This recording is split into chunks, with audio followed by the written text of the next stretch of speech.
विकास मटियार कला Sitamarhi. Singing by Sanjay माही।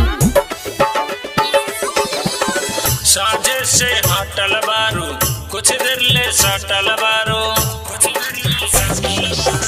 साजे से हटल बारू कुछ देर ले सटल बारू, काहे ले लू मुआ घुमाई हो। हाँ हाँ ढिबरी जराई उठी तकिया में नथिया हेराइल हो। ढिबरी जराई उठी तकिया में नथिया हेराइल हो।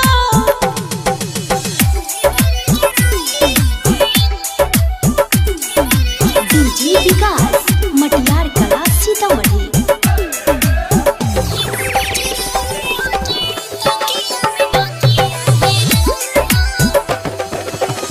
भोर हुई सुनहरानी मिल जाई सब हो, कुछ ना हेराइल बाटे खोज देव हम हो। तदेल पहिले ही राती पिया मार हो। हमर नया नया साड़ी दिला फार हो। बोल काहे रखलू जगाई हो।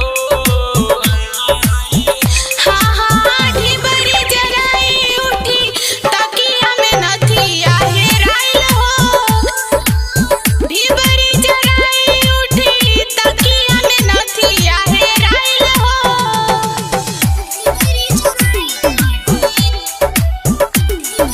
डीजे विकास